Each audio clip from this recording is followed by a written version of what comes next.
Google Ads changed their interface in 2024. In case you haven't had a chance to go through it, I'm just going to walk through some of the things that I look at most frequently when I'm optimizing a campaign after I've launched it. So this is not an all-inclusive, totally exhaustive view of the interface, but I want to walk you through the key elements that you should be looking at for optimization purposes. Okay, so when you come into Google Ads, you're typically going to come to the overview. You can modify this, but I don't spend much time here. I typically jump right down into my campaigns. A couple of things I'll note about my campaigns as I drag myself out of the way there. Our campaigns, typically we have a nomenclature that we name the campaigns with so that it's consistent pretty much from campaign to campaign. This is great because when we jump into client campaigns, we can always tell the ones that we've built. We typically drop the month and year in there. We do that because it's just helpful. You can automatically say how long this campaign's been running, when it was built, is it a search campaign, and what's its general purpose. Other services. We may add other things like phrase match or, broad match or things like that are descriptive.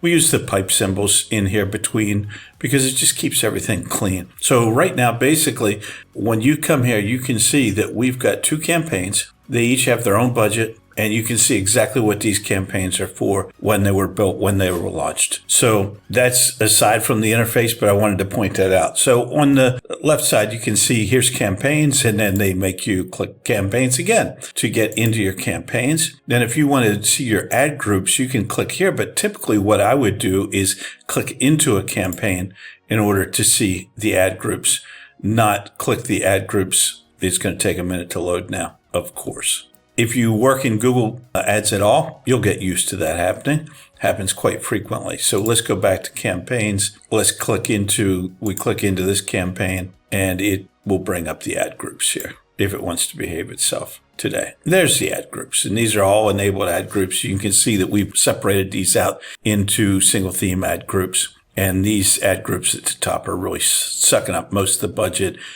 getting most of the impression sharing conversions. But if you go back to campaigns and you say, I've only got one there, I just need to switch this to all campaigns. It'll show all campaigns. If you want to see all ad groups, you can click on all ad groups. It'll show them all to you. If you want to click on all ads, you can do that as well.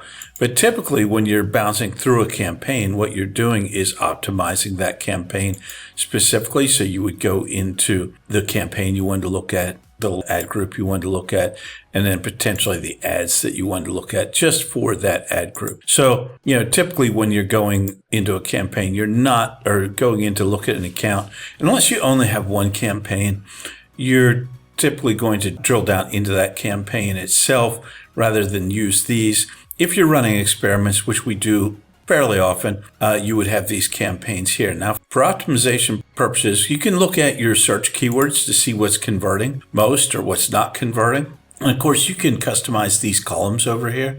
We always want to see impressions, clicks, click-through rate, average click-through rate, and cost per click, and then conversions, cost per conversion, and conversion rate. Those are things that are most important to us. Other items that you can look at that are also important are search impression share. And there's a whole raft of things that are available for you to look at. For example, if you go under competitive metrics, you can see search impression share, search top impression, et cetera, et cetera. So, and then you can reorder these as well in whatever order you think is most important to you. So you also can see your audiences here. If you're targeting audiences, typically you're not going to be. You can see your locations here, but again, you'd want to work through a particular campaign to see your location. So you would want to go to campaign, then to campaign, and then to locations, because you'll probably only want to look at the locations specific to that campaign. So you can see here what's exactly being targeted, and then you can see if there's any exclusions. In this case, there aren't. Sometimes you need to build out extensive exclusions because you're finding that your ads are showing up in other locations. If you find that out, then you want to add significant number of exclusions. So then we have our ad schedule. Let's see what we're running here. In this case, we're running 24/7. 24/7, 365. So that's a choice some businesses make, and some businesses choose to run during their business hours when they're most likely to be able to pick up the phone. But since we're also generating form leads on this campaign, in this case, there's both form leads and call leads, so it's running 24/7. That's entirely up to you and the client as to what you think is best, but that's where you'd find that information. Now, a lot of information is hidden under this tab right here. Well, it's not particularly hidden, but it's under here. And if you're used to the old Google Ads interface, you probably haven't seen this information, or you don't know where to look for it.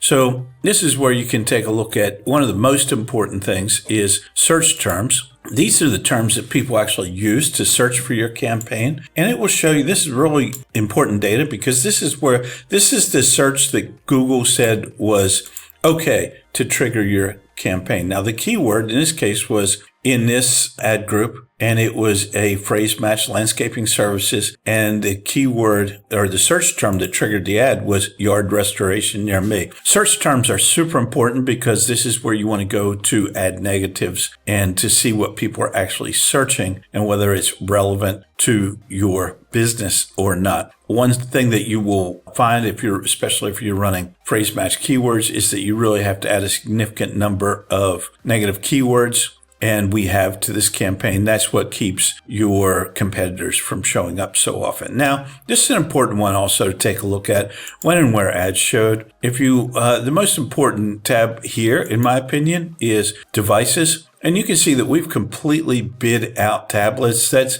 typically a very small percentage of your search anyway. Mobile phones is an increasing amount of search. And in this case, we've put a 25% bid adjustment on the mobile phone, because we really want those, because that's where most of our conversions are coming. And we've actually adjusted down computers. In some cases, you just adjust that down 100%. We're still getting a few leads here. They're costlier, as you can see, than mobile. So we've adjusted that down. They're less important to us. So this is an important optimization to keep in mind, because even if you're running max conversions, this bid adjustment will still be in effect. Most bid adjustments, such as for schedule or demographics, things of that nature, are no longer in effect when you're running max conversions as your bid strategy. However, bid adjustments on devices are still in effect. So this is an important one to look. And this is actually an important tab to check, because if you're running campaigns and you haven't looked at the devices, you'll want to see where your traffic is coming from. If you've got conversion data set up, you also want to see where your conversions are coming from. So that's an important one. Now, another interesting one that you can look at is Auction Insights, just to see where you show up. I take this a little bit with a grain of salt, because I'm almost always at the top, and I don't know that that's always true. But in this case, we're getting 66% of the impression share. We're at the top of the page, 89%, according to Google. Now, there's one other thing that you really want to look at here, and that's your change history. This is a tab that will just simply show you how many changes have taken place and what those changes were. And you can see those over here. And that's important, especially if you've outsourced your Google Ads to someone else. You can check that change history and make sure that something is actually occurring. Now, there's a couple other tabs that you'll want to see. The billing over here, this billing icon, you'll probably only set that up one time. Set up your credit card, your billing information, and then typically, unless your credit card changes or something else happens, you're not going to use that again. Admin is basically typically to add users and things like that. Not something that you're going to get to very often. Tools might be something that you use. There's a couple of interesting things here. Shared library is where your exclusion list, which is now where they put your negative keyword list. So that's important if you're using a negative keyword list. That's where you'll find that. The other thing that's useful here is the keyword planner, which is the primary tool that we use when doing keyword research for Google Ads campaigns. So if you're looking for new keywords or looking for, to create a campaign for a new service or in a new location, that's where your keyword planner is.